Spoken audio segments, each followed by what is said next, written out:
Yes, students of BA Part Third. So today I am taking Francis Bacon, the life sketch of Francis Bacon, who has written many remarkable essays. So this is a collection of essays, an anthology of English essays, edited by R.P. Singh. This is prescribed textbook of essays. So his essay of studies we will take next time. First of all, we will study the life history of Francis Bacon, so that you must have some idea about the writer before embarking upon the essay. So he was born in 1561 and he died in 1626. तो 1561 में जन्म हुआ. बहुत पुराना लेखक है, इसलिए आप ओल्ड लैंग्वेज देखेंगे, ओल्ड इंग्लिश जो आजकल नहीं चलती, ऐसे वर्ड्स, एक्सप्रेशंस, फ्रेजेस आपको मॉडर्न इंग्लिश में ट्रांसलेट करने पड़ेंगे. मैं आपको सब बता दूंगा. और इन चीज़ों के लिए आपको किसी 1 वीक सीरीज़ या नोट्स की ज़रूरत नहीं है. आपकी टेक्स्ट बुक में लाइफ भी दे रखी है, कुछ स्टोरी के बारे में, ऐसे के बारे में दे रखा है, पूरा टेक्स्ट है ऐसे का, और पीछे नोट्स, ग्लॉसरी और सजेस्टेड क्वेश्चंस भी हैं. तो मैं आपको राय दूंगा कि आप टेक्स्ट बुक ही परचेज़ करें, और जब मैं पढ़ाता हूं तो उसको लेकर बैठें, जिससे आपको अच्छी तरह समझ में आ जाएगा. तो Francis Bacon is called the father of English essays. इसे अंग्रेजी निबंध का पिता भी कहा जाता है. अंग्रेजी निबंध, इंग्लिश एसेज का अगर कोई फादर कहलाता है तो बेकन ही है. तो आप जान सकते हैं कि उसका कितना भारी महत्व है. He was a lawyer by profession. पेशे से वो एक वकील था. In 1618 he became Lord High Chancellor.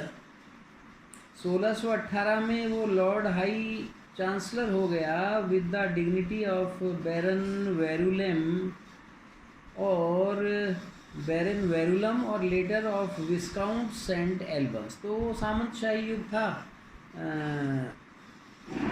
और जो था राजाओं का युग था.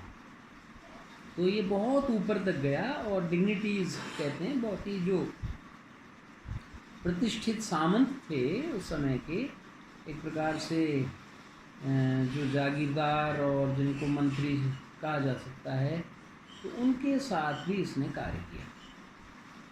वो पेशे से वकील था. He shone with brilliance in every field of life. जीवन के हर क्षेत्र में वो बहुत ही तेज़ी से चमका. तो शाइन आप जानते हैं, शोन ये सेकंड फॉर्म है. तो आज का आपको मैं होम असाइनमेंट साथ ही ये दे रहा हूँ कि वर्ब्स नोट करेंगे आप, करीब जितने भी आपसे हो सकते हैं 20 वर्ब्स एक दिन में आप कर सकते हैं, जिनमें फर्स्ट, सेकंड, थर्ड फॉर्म और ING फॉर्म. इससे आपकी राइटिंग परफेक्ट होगी और आंसर देने में सुविधा हो जाएगी. तो ये शोन विद ब्रिलियंस, बहुत ही प्रखरता के साथ में, बड़ी चमक के साथ में शाइन किया इन एवरी फील्ड ऑफ लाइफ. जीवन के हर क्षेत्र.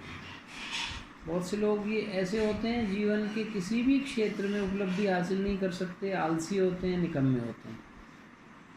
बहुत से ऐसे व्यक्ति होते हैं जो किसी एक फील्ड में ही आगे निकलते हैं. ये बहुमुखी प्रतिभा का धनी था और जीवन के हर क्षेत्र में ये आगे बढ़ा और इसने अपनी शाइनिंग दिखाई. But at the last stage of his career, लेकिन अपने करियर के अंतिम स्टेज में, he was convicted of bribery. उस पर घूसखोरी का मुकदमा चला एंड एम्बेजलमेंट और इसी तरह गमन इत्यादि जो होते हैं. तो कहने का मतलब है कि अंतिम समय उसका अच्छा नहीं था, बाकी पूरी लाइफ में उसने बहुत उपलब्धियां हासिल की. Ignoring the faults of his character, लेकिन हमें किसी से भी अच्छी शिक्षा लेनी चाहिए, तो जो उसके चरित्र में कुछ खामियां थीं उनको अगर इग्नोर हम कर दें, वी टेक हिज मेरिट्स, और उसके गुणों का ग्रहण करें एज ए फिलोसोफर, एक दार्शनिक के रूप में, who gave Mankind practical experience, तो उसने जीवन का प्रैक्टिकल एक्सपीरियंस जो है वो दर्शाया है, ऑफ लाइफ इन लिटरेचर। लोगों को शिक्षा बहुत मिलती है उससे लिटरेचर में, and took art for life sake, और उसने जीवन के लिए कला को भी चुना। तो लिटरेचर और आर्ट दोनों के क्षेत्र में अगर हम उसकी उपलब्धियां देखते हैं और जो कुछ उसने लिखा है अपने अनुभव से, तो उससे हम बहुत अधिक लाभ उठा सकते हैं। He publish 3 series of English essays, उसने इंग्लिश एसेज की 3 सीरीज प्रकाशित की, रिस्पेक्टिवली इन 1597, 1612 एंड 1625। रिस्पेक्टिवली कहते हैं क्रमशः। तो 1597 में पब्लिश हुई, फिर 1612 में पब्लिश हुई, और फिर 1625 में पब्लिश हुई। तो ही टुक द इंस्पिरेशन फॉर ऐसे राइटिंग फ्रॉम माउंटेन। हर व्यक्ति किसी न किसी से प्रेरित होता है, तो इसने ऐसे राइटिंग की प्रेरणा ली फ्रॉम माउंटेन, माउंटेन से, ए फ्रेंच ऐसे, जो कि एक फ्रांसीसी निबंधकार था। तो Bacon's essays are full of practical wisdom. Bacon के जो एसेज हैं वो प्रैक्टिकल विजडम से भरे हुए हैं, यानी प्रायोगिक बुद्धिमत्ता, चातुर्य से भरे हुए, बड़े भारी। अगर ये आप पढ़ोगे ही, ऑफ स्टडीज़ में आपको नेक्स्ट टाइम पढ़ाऊँगा, तो आपको पता चलेगा कि शायद ही ऐसा ऐसे आपने लाइफ में पढ़ा, कम से कम इंग्लिश में ऐसा कोई ऐसे आपको नहीं मिलेगा, और सारे एसेज ही इसके इसी प्रकार के। These are according to him, ये हैं उसके अनुसार, सर्टेन ब्रीफ नोट्स। तो ये इन्वर्टेड में जो आपकी टेक्स्ट बुक में लिखा हुआ है, इसका मतलब है सर्टेन ब्रीफ नोट्स, ये कुछ छोटे नोट्स हैं, सेट डाउन रादर सिग्निफिकेंटली, जिनको बहुत ही महत्व से सेट डाउन किया गया है, देन क्यूरियसली। तो एक तो छोटे हैं, लेकिन इतना गागर में सागर भरना, जैसे हिंदी में कहावत है, तो गागर में सागर भरी गई है, बहुत कॉम्पैक्ट हैं, लेकिन एक एक लाइन जैसे अर्थ से पूरी तरह कूट कूट कर भरी हुई हो। तो एक ऐसे तो हो सकता है बहुत छोटा लगे आपको, लेकिन अगर उसको आप स्टडी करके एनालाइज करें तो उसके लिए महीनों भी आपको लगेंगे, और फिर पूरी लाइफ वो आपके काम आएगा। Not vulgar but of a kind where of men shall find much in experience। लेकिन इस प्रकार से उसने सेट किया है इन नोट्स को, ब्रीफ नोट्स को, यानी एसेज के रूप में उन्हें लिखा है, वेयर ऑफ, जिनसे men shall find much in experience, मनुष्यों को अनुभव में बहुत ज़्यादा कुछ मिल सकता है, एंड लिटिल इन बुक्स, जो कि किताबों में कम मिलता है। तो अनुभव बहुत बड़ी चीज़ है, किताबें पढ़ने से कोई अनुभव ही नहीं होता। जैसे कोई एग्रीकल्चर की बुक्स पढ़े तो ठीक है, उसको नॉलेज तो होगी, लेकिन जो किसान जो 20 साल से खेती कर रहा है, उसको जो अनुभव होगा, वैसा अनुभव उस बुकिश नॉलेज से नहीं मिलेगा। तो इसके भी ऐसे हैं जो प्रैक्टिकल विजडम पर आधारित है, एक्सपीरियंस बेस्ड है। Bacon uses short and pithy sentences. Bacon बहुत ही छोटे लेकिन पिथी कहते हैं जो सारगर्भित सेंटेंसेस को यूज़ करता है।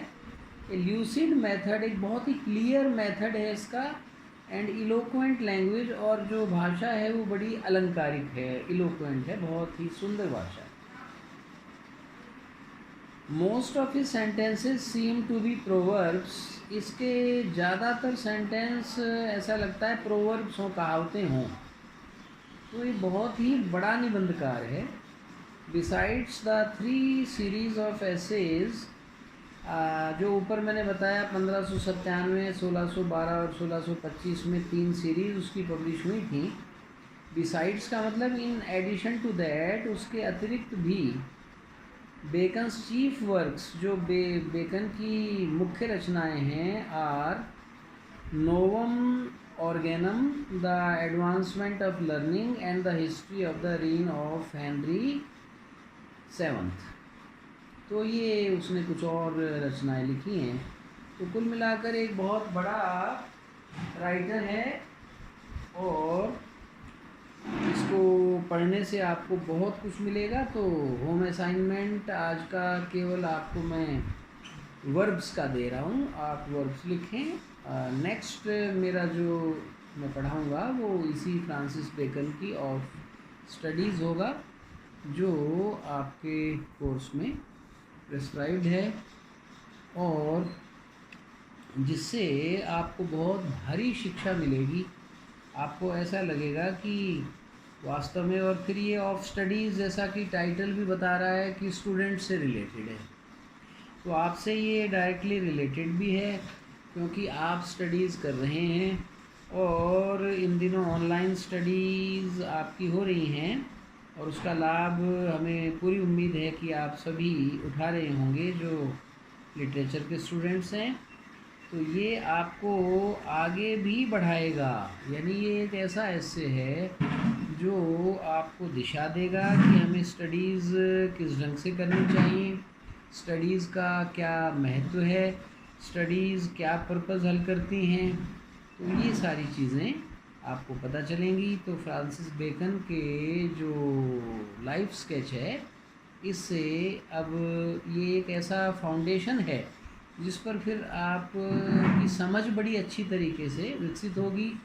समझ का जो भवन है वो एक अच्छी नींव पर खड़ा होना चाहिए। और मैं बार बार ये रिपीट कर चुका हूँ कि you can not study a piece of writing without understanding the philosophy of the writer and without understanding his life। तो उसकी लाइफ की अंडरस्टैंडिंग आपको प्राप्त हो गई।